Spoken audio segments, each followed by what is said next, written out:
Taking a full look at weather now, Weather Authority Chief Meteorologist Dan Cianca, especially farm workers, they were the ones having to deal with all that smoke back when we had the river fire. I think that's why we were seeing video of them. Yeah, we had many fires here that year with the CCU fire, the Carmel fire. It was a rough year.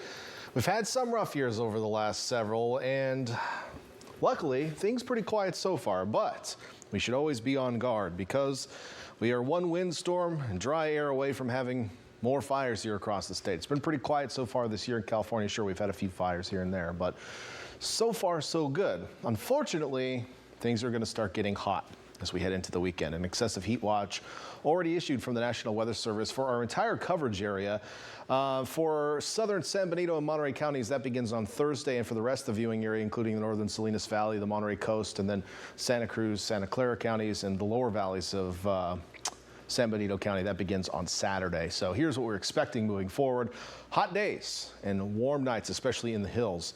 Now, the farther inland you live, the worse this is going to be. So if you live right on the coast, probably going to be okay. It's going to be warm, but maybe not as hot. Inland areas, 90s and 100s are going to be a thing for about a week, maybe more. Long duration, again, that's going to be an issue as well. So it's not like just 1 or 2 hot days inland and then you cool down. It's, hey, we've been hot for a week, and your body may not all that happy with that heat. So that's going to increase the health risks as well. So as we get closer to this, and it's really going to start ramping up in the coming days, we'll be keeping a close eye on how hot those temperatures are going to get. So here's what's going on out there. High pressure off to our southeast. We've got a weak area of low pressure moving by. In fact, the marine layers deep. Our highs today were below normal, even with full sunshine today.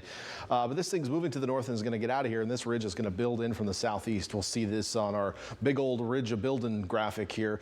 A lot of red, this big blob moving a little bit farther to the west as we head in toward the latter portion of the week, and really through the holiday weekend. It's just going to be anchored in here across the west. All of the state is going to be hot this weekend. If you're planning on going traveling, or if you're heading up into the Sierra Nevada, for example, it's going to be hot there. If you're heading to Southern California, it's going to be hot there. If you're heading to Chico, it's going to be really hot there. Sacramento, hot there. Along the coast, maybe not quite as hot. Again, I'm not seeing any strong offshore breezes. We'll have a light onshore breeze, it looks like, each day. So that's going to escape the major heat right along the coast. But if you get up in the hills at all, or even just a few miles inland, it's going to heat up pretty quickly. In the meantime, it's going to take a couple of days for that to develop. So let's look at futurecasts, and it's showing the slow return of some low clouds overnight tonight into tomorrow morning. They should be working their way into our interior valleys like they have in recent nights.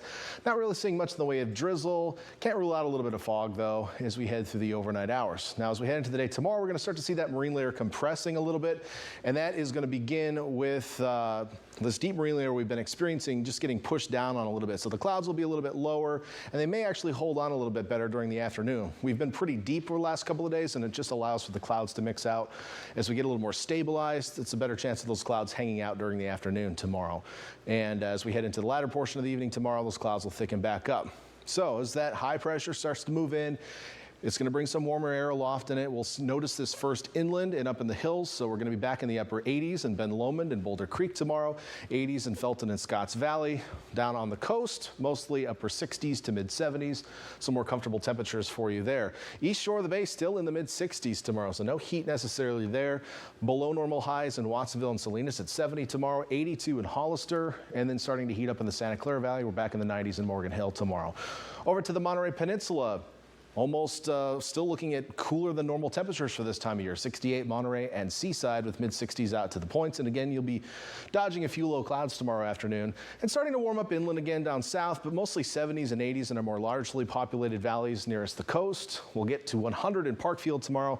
That'll be the hot spot, and that's the beginning of several days. In fact, probably a week or more of triple digits in our southern valley. So I've upped our coastal high temperatures for the next 7 days. We'll be on average in the low 70s Wednesday, and then probably mid 70s Thursday through Saturday, and then probably 80s on Sunday and Monday. So really, it's a slow warm up and a lot of heat. Can't even rule out some fog on the coast at times. So there's not like an offshore heat event. We've got offshore winds, but it's going to be warm on the coast and hot inland.